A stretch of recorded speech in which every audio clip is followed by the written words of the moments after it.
All right, it's 12:11, so we will get started. I'm Tamim Mahaney, the pulmonologist here.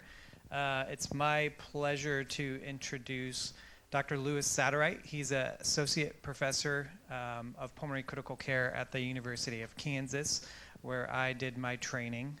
He's a friend of me and my wife. We've known him for a number of years, and when Dr. Halber asked me if I'd be willing to talk about pulmonary hypertension, I thought, let's use this opportunity to bring my friend and mentor up here. He's an expert in the field, also does a lot of critical care ultrasound, just recently traveled to Thailand for that education.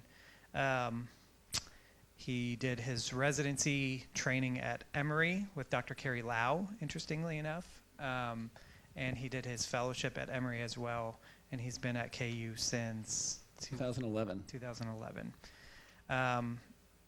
He didn't tell us this before. He picked this date, but it was his birthday yesterday, so happy birthday. Thank you. So without further ado, it's my pleasure to introduce my friend and mentor, Dr. Louis Satterwhite.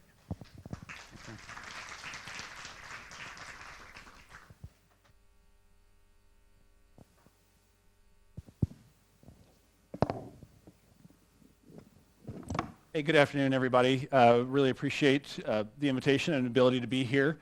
We're going to spend about 45 minutes today talking about pulmonary hypertension. I'm very fortunate that I get to spend the vast majority of my, sorry if there's a little reverberation, outpatient clinical time thinking about this one topic. We're a big enough group that I get to kind of focus in and specialize in thinking about pulmonary hypertension and the right heart and its interactions for our patients, and wanted to be able to provide an update and give a few, hopefully, take-home points. And so I'm excited about that, and like Tamim was saying, really excited to be able to be here with you guys and see some old friends. And I think it's really cool, the relationships that I have from various points in my training with a couple of very excellent doctors that you guys have here.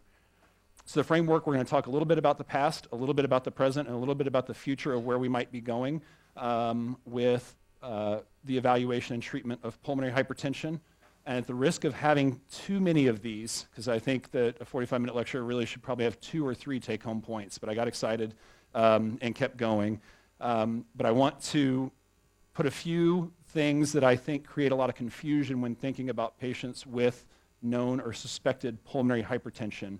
And one is a plea to please abandon the terms primary and secondary pulmonary hypertension.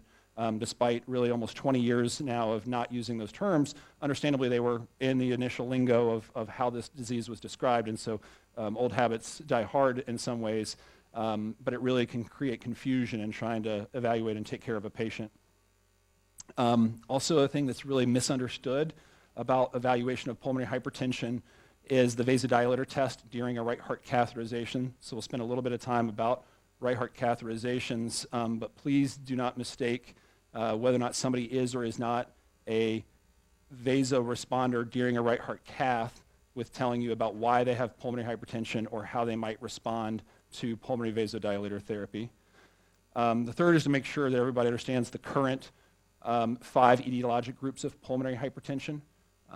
Pulmonary hypertension is actually a very common disease. Pulmonary arterial hypertension, one of those 5 groups, is a very rare disease. Ironically, we have more than a dozen treatments for the rare types and no treatments for the very common types, which we'll talk about a little bit in the future. Yet another common mistake that we see is when you are evaluating somebody with any kind of pulmonary hypertension, but especially PAH or pulmonary arterial hypertension, the prognosis or the severity of the disease is not related to the pulmonary artery pressure, which is a very common misunderstanding, and we'll talk about that actually quite a bit. And then lastly, we do have lots and lots of therapies for PAH, but the vast majority of patients that are sent to me for referral have other forms of pulmonary hypertension for which we really have very little to offer in terms of therapy, and hopefully that will not be the case in years to come, but is for now. I want to focus mostly on the present and the future, but just a little bit about the past. This is a disease process that we've been talking about since the 1950s, where it was initially described as primary pulmonary hypertension, and there were no effective treatments. So the disease was recognized with really not much to do about it for many years. And from that era, really the next 20 or so years, we had very little to offer. These patients were intermittently started on anticoagulation, and some observation data suggests that maybe that was kind of helpful before we had other therapies. This actually remains controversial now that we have other therapies. It's unclear if anticoagulation on top of other therapies is still helpful.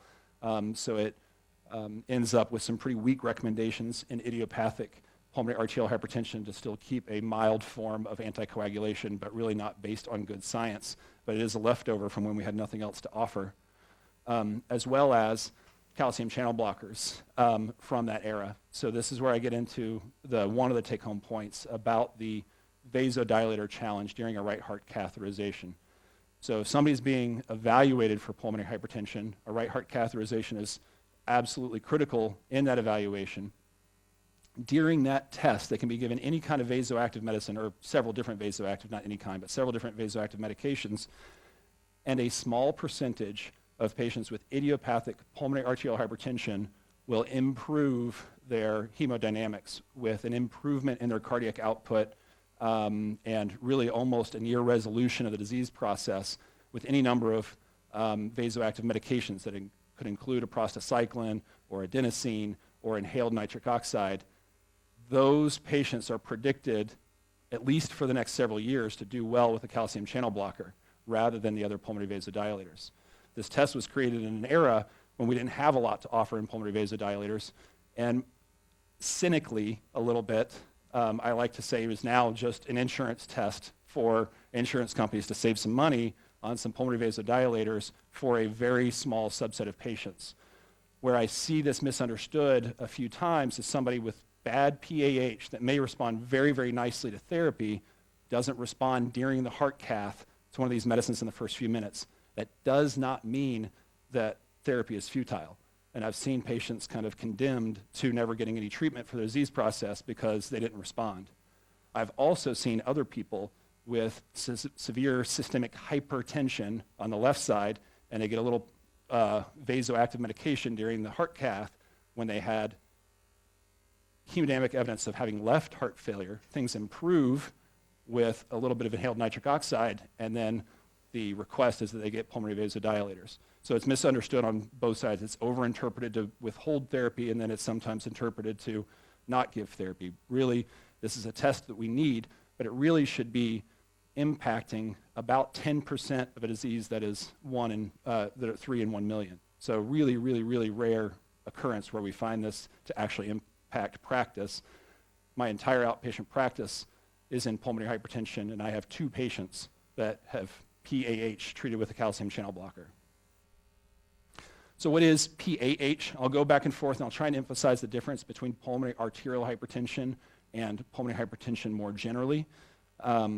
But in pulmonary arterial hypertension, what we see is multiple different changes in the pulmonary vasculature that create increasing pulmonary vascular resistance at multiple layers through the small arterioles pre-capillary in the pulmonary vascular bed. In the past, after the 1950s, there was an initial symposium in which we tried to come together as a pulmonary hypertension community to have a common way to talk about pulmonary hypertension, and moved away as early in 1998 of talking about primary and secondary pulmonary hypertension, and rather grouping into 5 groups that we'll go over in just a few minutes. But we did this basically because pathologically, if you did ex vivo evaluation of the anatomy in patients that died of various forms of pulmonary hypertension, they were very different. And so they were grouped into these anatomic differences, which do correlate nicely with separating out those that will benefit from pulmonary vasodilators versus those that don't.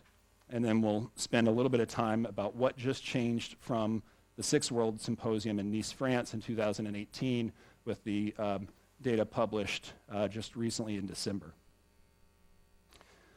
For pulmonary arterial hypertension, moving into the present, in the 2000s there was a flurry of development of drugs for this rare process. I will not spend too much time on this slide. It is just a visual aid to say, if we can appropriately identify those patients with pulmonary arterial hypertension, we went from having a little bit of warfarin to offer and not much else to over a dozen medications, really in a rather short period of time. And the armamentarium, if for lack of a better word, that we have for patients that are appropriately identified is really strong. We have really good medicines that we can offer and change the quality, and I believe we'll talk about it, but also quantity of life for our patients if they have PAH. So the epidemiology of PAH is essentially around 7 people per million have PAH in the general population, about 1 per million newly diagnosed per year, and that is for heritable and idiopathic. There are approximately equal numbers that have PAH associated with connective tissue disease. So now we're talking maybe about 15 people per million. And then probably what we know less of are how many patients associated with drug and toxin abuse, as that epidemic, especially of stimulant use with cocaine and more recently methamphetamines, is associated with PAH as well. And so we don't know that epidemiology very well, but between idiopathic and connective tissue disease, which is the vast bulk of what I see in my clinic, there are about 15 people per million prevalence. For PH in general, we have absolutely no idea. There is a huge portion of the population that end up with hemodynamic changes and right heart strain, stress, or failure related to severe lung disease and to severe left heart disease. And the problem with the left heart disease specifically is it's difficult to identify. PH and PAH are both diseases of exertion. The symptoms all come on with exertion, but the vast majority of ways we have to evaluate patients are at rest. And sometimes the hemodynamics that we want to evaluate are not well evaluated when a patient is sitting still. Radiographically, as we talk about where the different types of pulmonary hypertension occur in the body, there are 5 etiologic groups, and I will not talk on this slide or a few about group 5. We'll go through a list of what the different groups are. But you can see groups 1, 3, and 4 are all actually pre-capillary, and only group 2, which is pulmonary hypertension associated with left heart disease, is post-capillary. So these are the problems in these different groups are going on in a little bit of a different area anatomically, but all before the capillary bed, as opposed to group 2, which is the only one that is post-capillary. In the present term, how are people doing from time of diagnosis? One of our 2 largest registries for pulmonary arterial hypertension patients demonstrates that we still have a significant mortality, with approximately 50% of people being followed and treated for PAH with death after about 7 years. You'll notice this was published in 2012 and then looks back at patients from the early 2000s era.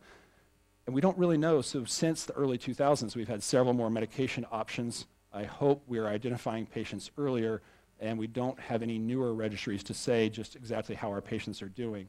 So oftentimes when you first get on the internet and type in pulmonary hypertension into Google, you're referred back to studies from the early 90s with an average survival of 2.2 years. I would say greater than 50% of the patients that I meet have done this and expect to hear a life expectancy of 2 years during our first appointment.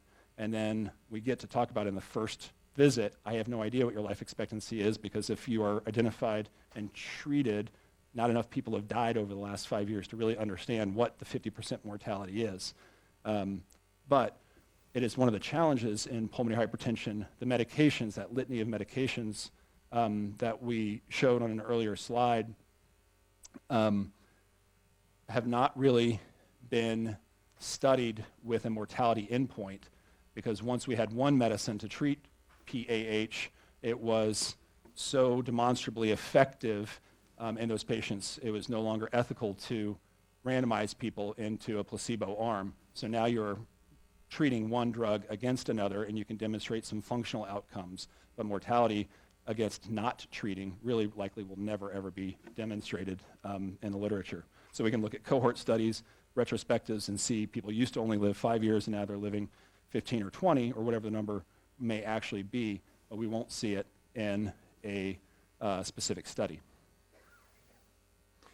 Now moving very much forward in time to the publications from the European Respiratory Journal, just published online in late 2018 and now have come out in print as well, for a few updates on the definitions and categorizations of pulmonary hypertension. Pulmonary hypertension is still described in etiologic groups, but hemodynamically is described whether or not the lesions are occurring pre-capillary, post-capillary, or a combination. And these are actually updated numbers different from what we use to evaluate pre- and post-capillary pulmonary hypertension even 1 year ago or even 6 months ago. In a very controversial move amongst the pulmonary hypertension community, the definition of pulmonary hypertension used to be based on right heart catheterization with a mean pulmonary pressure greater than 25, and it has been updated to change to 20. It caused a great stir of debate about what needs to happen about this because all of our medicines were only studied in people with different hemodynamics than this. And the authors take great caution to say, when your pressures are that high, it's abnormal, but we don't know what to do about it because we've never studied this patient population. So it's identifying a new problem rather than proposing a solution, but it can also create a lot of confusion about people with relatively mild, but certainly abnormal hemodynamics that also have coexisting lung and heart disease, and how do they fit in. But as of December, these are the proposed definitions to talk about pH from a hemodynamic standpoint. I've alluded to the 5 etiologic groups a couple of times already, and I apologize for this busy slide, but this is relatively unchanged from previous versions of how we group pulmonary hypertension. So I'll take a minute on this busy slide to talk about PAH versus the other kinds of pulmonary hypertension. So somebody can have an elevated blood pressure in their pulmonary artery in a pre-capillary sense, and purely pre-capillary, we have pulmonary arterial hypertension that includes those rare patients with idiopathic or heritable disease and those associated with connective tissue disease, most commonly systemic sclerosis, but it can be other connective tissue disease. And then a few other things that look pathologically the exact same or nearly the exact same, and those include patients that have high blood pressures on the pulmonary vascular side and right heart failure associated with HIV disease, associated with stimulant abuse. Worldwide is much more common problem with schistosomiasis. We see, unfortunately, a lot of patients with pulmonary portal hypertension, and then interestingly, won't spend a lot of time on it, congenital heart disease from birth, problems with the convergence of left and right-sided circulation. And those patients pathologically in their vasculature look a lot like PAH patients. Clinically, they behave very differently because they've been, quote-unquote, training their right ventricle since the time of birth, so they kind of present differently than people with a different hemodynamic set for the first 3, 4, 5 decades of their life that then get pulmonary hypertension later. But importantly, I want to talk about the other ones, which are group 2 pulmonary hypertension that can be associated with LV systolic failure, with left heart failure from preserved ejection fraction, and from valvular heart disease. And those last 2 are more difficult to tell. It's pretty easy to identify people with heart failure from reduced ejection fraction. It can be very difficult at rest to identify patients that have limitations from valvular lesions and from heart failure with preserved ejection fraction. At rest, a lot of their studies can look normal, both invasive and non-invasive.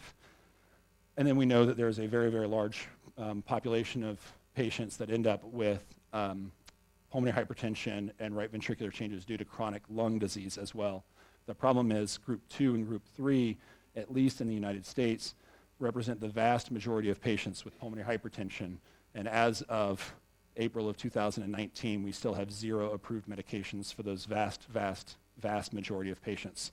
We looked at our internal referrals at University of Kansas about 4 or 5 years ago, and when we looked at 500 consecutive referrals to our clinic, fewer than 5% of patients referred would have met the inclusion and exclusion criteria for the pulmonary vasodilator medications that have been approved, over a dozen of them. So 500 patients, and the literature guides us in about 5% of those, and the rest of it we're working on disease processes that don't have approved medications, unfortunately. And then when you look especially at HFpEF, heart failure with preserved ejection fraction, we don't really have medicines approved for that either. So now you've got a disease process that has caused a bad complication and is clearly associated with morbidity and mortality, and we have 0 drugs to offer the patients at this time.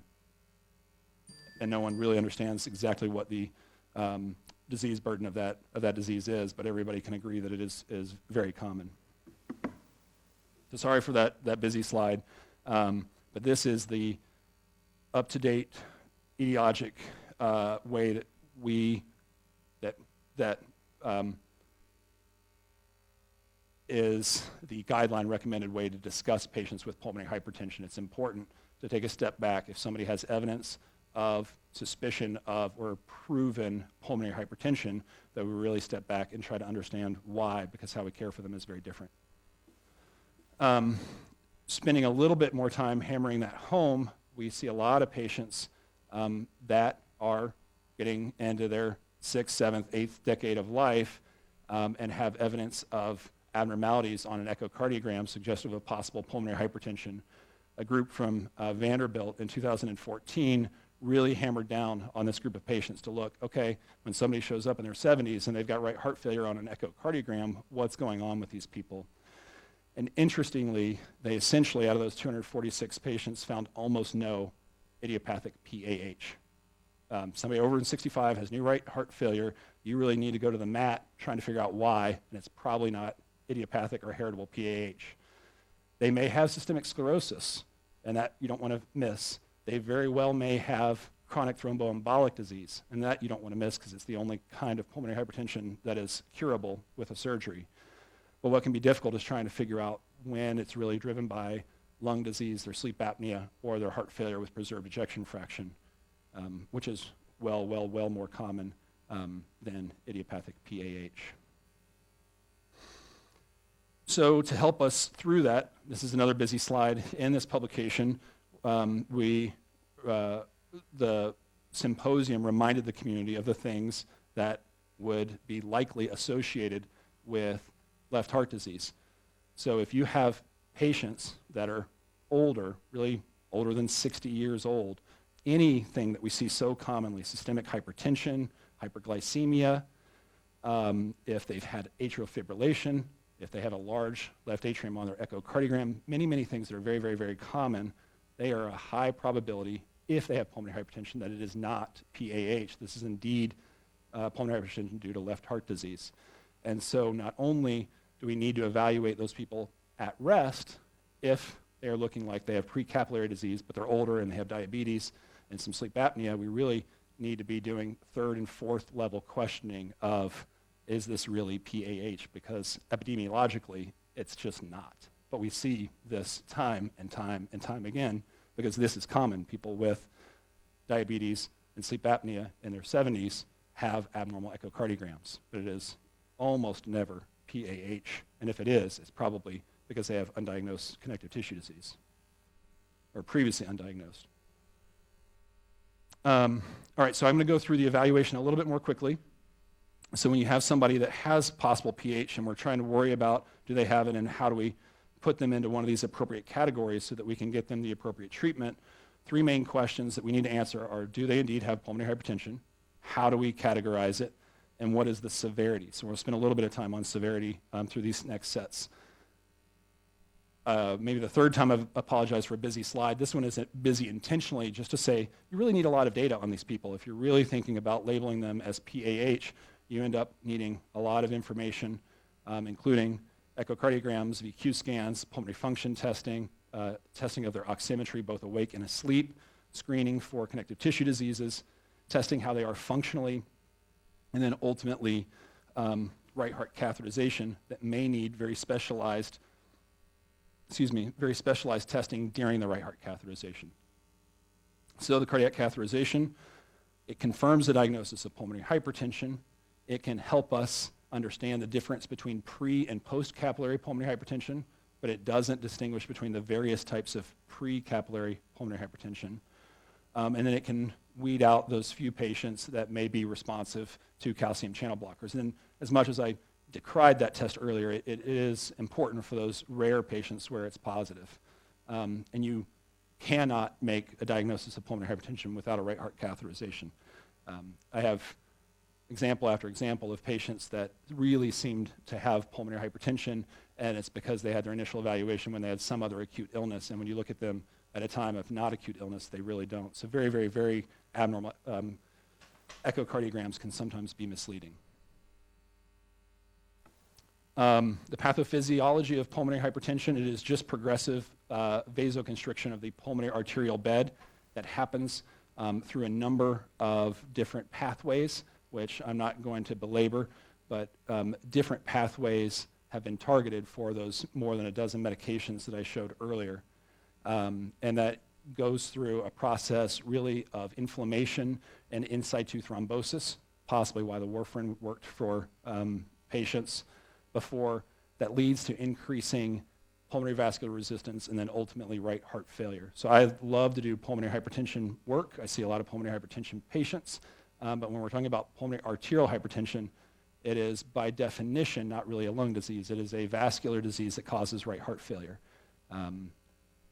But anybody that really is interested in the mechanisms and the process is a reasonable choice for whom to treat.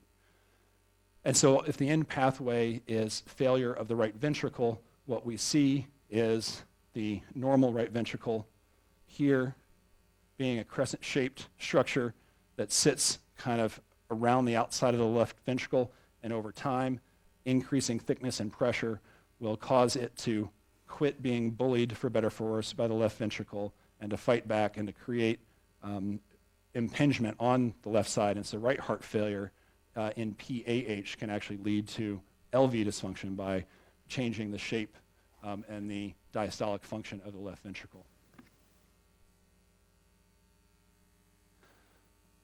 If we identify patients with pulmonary arterial hypertension, one of my take-home points is to not focus on the pulmonary artery pressure. The pulmonary artery pressure does not tell us how our PH patients are going to do. So it is very reasonable and very understandable that when we have a patient with any kind of pulmonary hypertension, we get an echocardiogram, and previously 6 months ago they had an estimated PA pressure of 50 systolic, and now it's 90. Think, oh my goodness, they're worse. And the answer is, well, maybe, or maybe not. But it certainly doesn't say anything about prognosis. The one little bit of a corollary I like to think about is, do we get really upset if our patients with an ejection fraction of 10% go from a systemic systolic blood pressure of 90 to 120? We're happy when they do that because kind of the LV is working and fighting back. And that process can happen in PAH as well. So what things do predict bad or good outcome? Really, really basic stuff. Do they have signs of right heart failure? Yes or no? Progression of symptoms, is it coming on quickly? Have they passed out? Similar to that is what is their functional class, which in PAH we describe essentially almost verbatim the same way that you do for left heart failure. In a 6-minute walk on flat ground between two orange cones, how far can they walk? There are some more elegant things in a cardiopulmonary exercise test. BNP is directly associated with outcomes. What do we see on their imaging, and what do we manage or measure on their hemodynamics? And notice under the hemodynamics, pulmonary artery pressure is not here. RAP stands for right atrial pressure.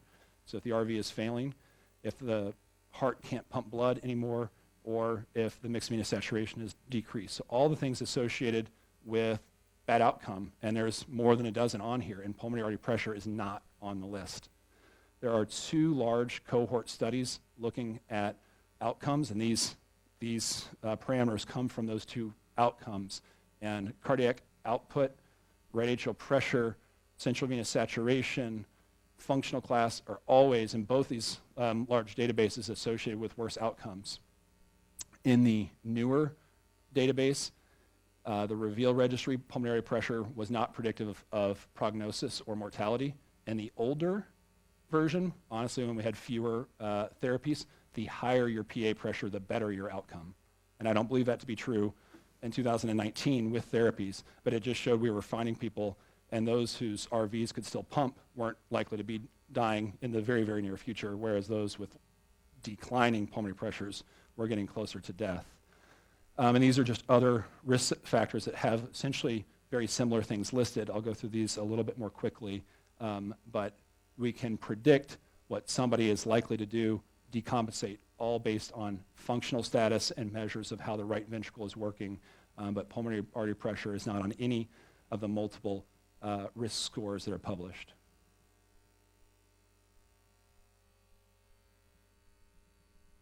All right, one of my favorite charts about pulmonary arterial hypertension. This is a natural history of pulmonary arterial hypertension untreated. And so it is a disease. We're getting into the hemodynamics now that you might see on right heart catheterization. But I think it's a really good way to understand the disease process from a physiologic standpoint. Untreated over time, it is a disease of increasing pulmonary vascular resistance that will continue to march on, get worse with your in situ thrombi, your proliferation of the endovascular layer, and increasing pulmonary vascular resistance over time. Patients come in saying, I'm more short of breath. I used to be able to walk 2 flights of stairs. Now I'm short of breath halfway up the first flight of stairs. That didn't used to happen to me. I used to be able to walk around Walmart, and now I get short of breath when I try to go to the kitchen. It is nothing usually at rest. Nobody comes in and says, I was just sitting on my couch and had crushing chest pain. It is always an exertional description. So what happens is your cardiac output with exertion, the maximum amount your heart can pump, goes down slowly over time. But it can be a gradual decline, and people think, I'm getting older, or I hurt my knee. There's lots of understandable explaining away of the symptoms or denial oftentimes, and so people can progress or present very long or very far into the progress. But the cardiac output at rest doesn't really start to decline until very late in the disease process. So you won't notice rest symptoms until you're very, very far along in this process. But what you notice is the delta, the difference between what their heart can do at rest and exertion starts to narrow over time and get to be less and less. You don't have a change in your right atrial pressure, again, one of those predictors, until your right ventricle has really started to fail, and that increases toward the very end stage of the disease, and what is one of the most strong predictors of patients not doing well. But interestingly, when you do the math about pressures and resistance and cardiac output, what happens with the pulmonary artery pressure is over time through the disease process, it continues to go up until it doesn't. So if you have somebody that had a PASP of 90, and you evaluated them, and they get no treatment, 6 months later, it might be 60. If you treat them and they get better, it might be 60. If somebody is right here and their PA pressure is 50 and it goes to 90, they might have gotten worse. If it goes to 30, they might have gotten better, but that's if you caught them here and not here. And so PA pressure is all over the board because it gets better as the patient, it gets lower as the patient gets better, and it gets lower as the patient gets worse, depending on where in the disease process you are. One of the reasons why pulmonary artery pressure does not predict outcome in PH patients. Sorry, the slide is stuck. I'm trying not to advance too many. All right, toward the end of the present, before we get into a few slides about the future, choosing the right drug for the right patient. We, generally speaking, still have 3 pathways that we can target when we are choosing medications for a patient with pulmonary arterial hypertension. We can choose a medicine from a prostacyclin family, the family that works on nitric oxide, which includes your PDE5s, the medicines that probably people are most familiar with, sildenafil and tadalafil, the Viagra class, for lack of a better description, and then the endothelin pathway. And these medicines are all formulated in various versions to be given orally, inhaled, or IV, and that comes with changing amounts of complexity, obviously. But over time, it used to be that The more potent drugs were just IV, and then they became inhaled, and now we actually have some medicines in the prostacyclin pathway that can be given orally. But because they're from the same family, doesn't mean they have the same potency. So there's lots of confusion about how and when we should choose which medicines and for which patients as it relates to side effects, cost, impact on quality of life, questions about complications, like if you have somebody on IV or fusional therapy, whether or not they might get clots or infections in their lines, and even ability to be able to manage a complex regimen of mixing a medicine, putting it into a pump, and then infusing it through an IV catheter 24 hours a day, 7 days a week. If you choose the very most advanced therapies, you're really making a large social leap as well as medical leap. You have to be able to manage this complex medicine regimen. You have to have someone else in your life that can manage this complex medicine, someone else in your life that commits to not only being able to do it, but being present to do it. You have to be able to take care of central access. You have to understand what you're going to do if you ever leave your hometown.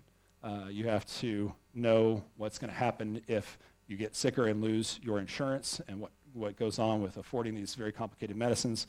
So medically, it can be really intense, and oftentimes that is the least difficult portion of the evaluation in trying to choose which medicines are right for which people. So when we make our choices, we're really going for improved quality of life and improved functional status. This is what the science tells us we are absolutely sure that we can do. We believe that we're able to improve survival. That really hasn't been demonstrated in the literature very well. And we're doing all of this currently by working on the pulmonary vasculature, and maybe in the future we'll be able to work directly on the right ventricle itself. But the pulmonary vasculature targets are aimed at improving the right ventricular size and function.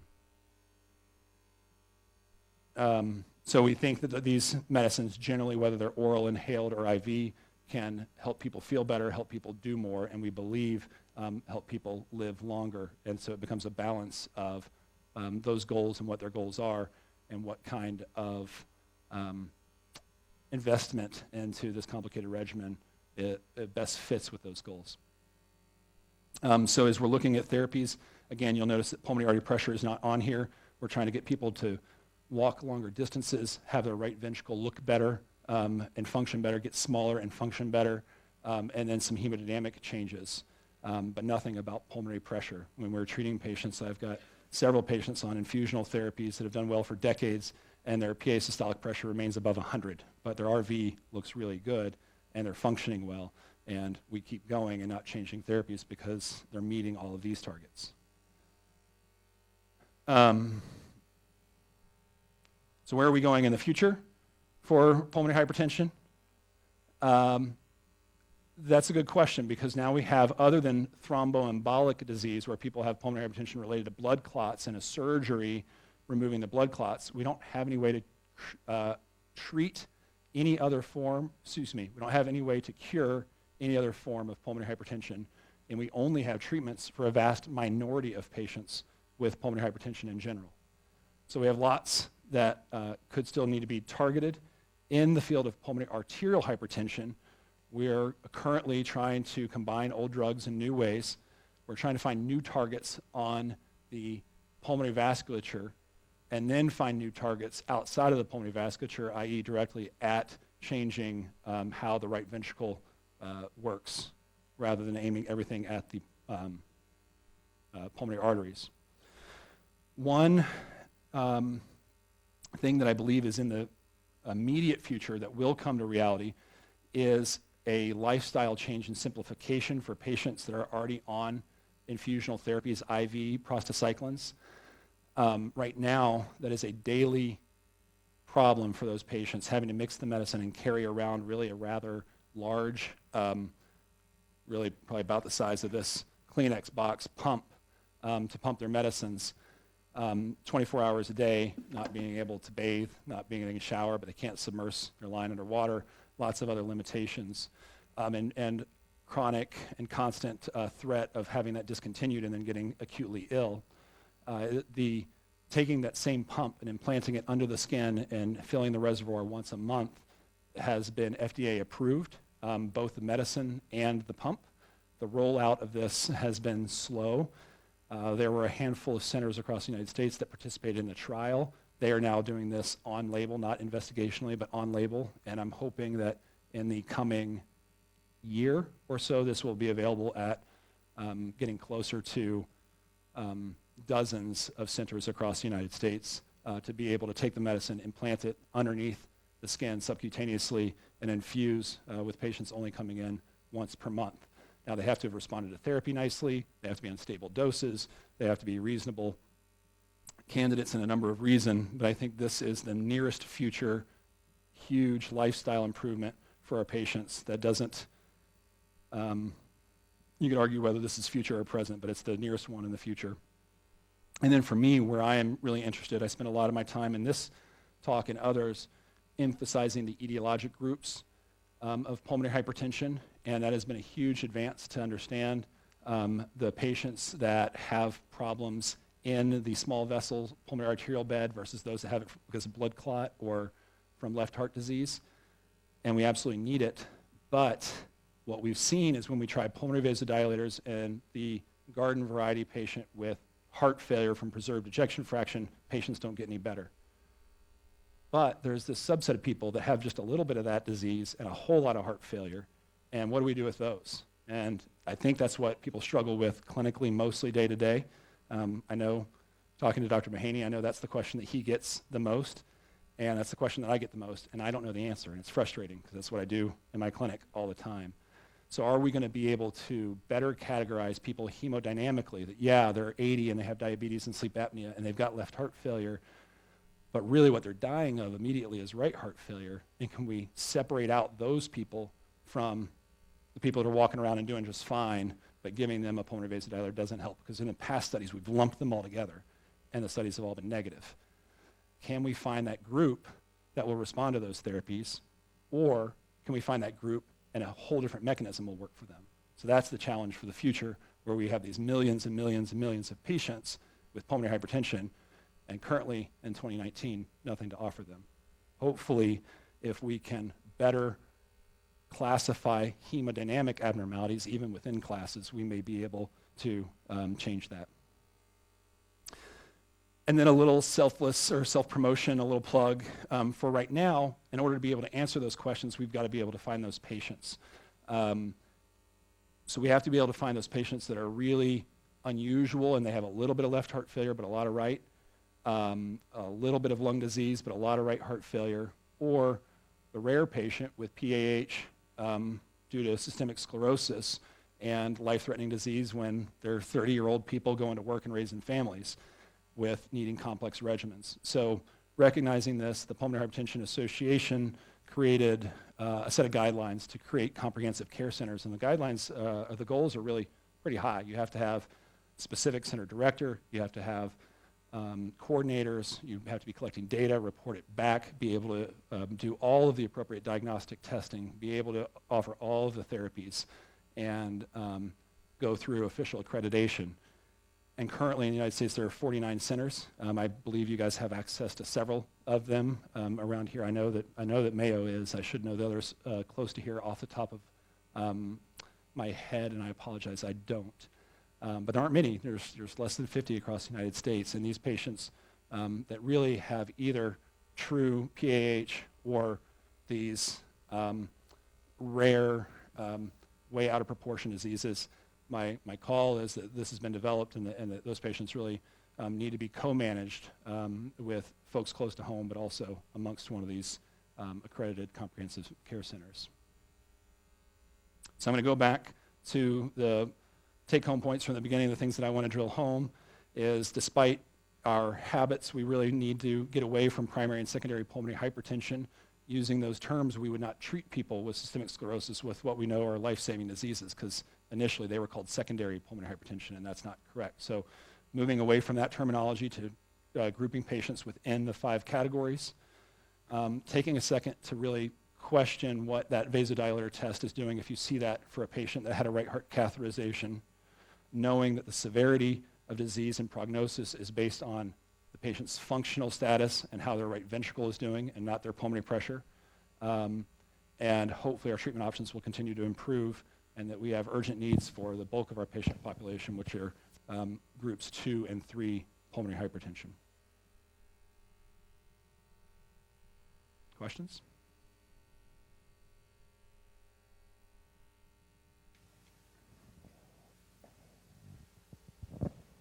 Thank you for your talk.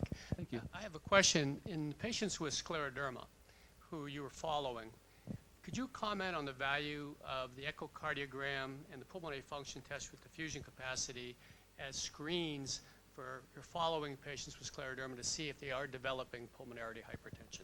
Yeah, that's a wonderful question. I think those are vitally important. We know that there are at least as many patients with PAH associated with connective disease as there are the idiopathic variety. We know that it's common. It's probably actually under-recognized. My guess is there are actually more patients, but that we don't find all of them. So the recommendations for people with systemic sclerosis, which is our connective tissue disease with the highest risk of developing pulmonary arterial hypertension, that we should be getting pulmonary function testing and echocardiograms for screening.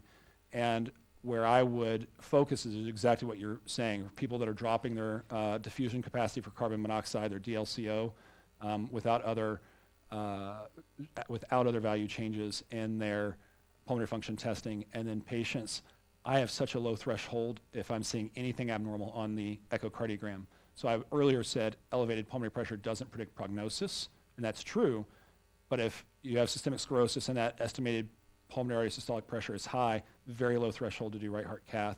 But beyond that, even if the pulmonary systolic pressure is thought on echo to be normal, if you start to see the RV getting big, the RV getting hypertrophied, the right atrium getting big, anything abnormal, then I have a very, very low threshold to moving on to right heart catheterization for evaluation. So active screening. And it's the hardest patient population because they also get clearly other things that cause dyspnea, other things that cause functional limitation, and then other things that can cause parenchymal lung disease. I just looked it up. Iowa City is one of those care centers. Thank you. Just Okay, FYI. yes. I have some friends in Iowa City, and they'll be very upset that I didn't list them, but I appreciate you doing that. Yeah. I wondered where, the algorithm at one point you put up there. I went back fast. Sorry, I'll go backward to it. There was an algorithm for evaluation, and it started with VQ and then Yes. CT angio. Some thoughts on that? Yes, I thank you for asking that question. I'll get back to that algorithm, but it's really important to know that the VQ scan, people practicing in different eras of medicine, if we go back enough years, it was really a heavily relied upon test for acute PE, and most people, myself included, almost never use it for acute PE now. What we know is CT scans are very good at picking up acute PEs. CT scans, modern generation, are not that great at picking up chronic PEs. So the VQ scan is still more sensitive for finding patients with chronic thromboembolic disease, and it is still the recommended screening test. So I have at least a handful of patients that ultimately were diagnosed with chronic thromboembolic pulmonary hypertension, had surgery, were cured of their end-stage right heart disease, and the CTA they got didn't find any PEs, but the VQ scan did. So the VQ scan will find lots of abnormalities. It is not specific, but it is sensitive. It will find chronic thromboembolic disease more frequently than a CTA. So an abnormal CTA is an abnormal CTA, but it does not rule, a normal CTA does not rule out chronic thromboembolic pulmonary hypertension. But once you have an abnormal VQ, and I think you have CTEPH, you get a CTA. So we actually still get it in those patients, but a normal one doesn't rule it out.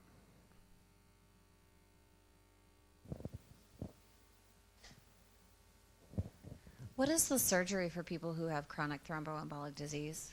So the surgery is pulmonary thromboendarterectomy, and that's an interesting, hour-long talk in and of itself. But importantly, it is not just removing the clot. So, occasionally for a massive PE, someone may have a thoracotomy and an emergency life-saving removal of a clot. But the thromboendarterectomy is a really elegant surgery that is not done in very many places around the world, only a dozen or so centers in the United States, and it is extensive, but basically you need long periods of full cardiac arrest with deep hypothermia and they dissect out not only the clot, but as far down to the intimal layer on the pulmonary vasculature as they can. A long-winded answer, but chronic thromboembolic disease is actually as much of an endocrine disorder as it is a obstruction of the actual clot. So getting rid of just the clot does not cure the pulmonary hypertension, but dissecting out the clot and some of that endothelial layer will cure it. Traditionally, we sent all of our patients to the University of San Diego, University of California at San Diego. They were doing 90% of these surgeries in the United States as of 5 or 10 years ago, but now more and more programs are burgeoning, and there are lots of options for those patients. Do they match outcomes as much as UCSD? I still send my patients to UCSD unless they are like, I'm not going to San Diego. What do you got closer to home? We do not do it at the University of Kansas. Here, I actually don't know if Mayo does this. I've never sent anybody to Mayo. I've now only sent people to UC San Diego, UT Southwest, and Dallas. And then some of the people from the San Diego program recently went to Temple. So we have sent a patient to Temple.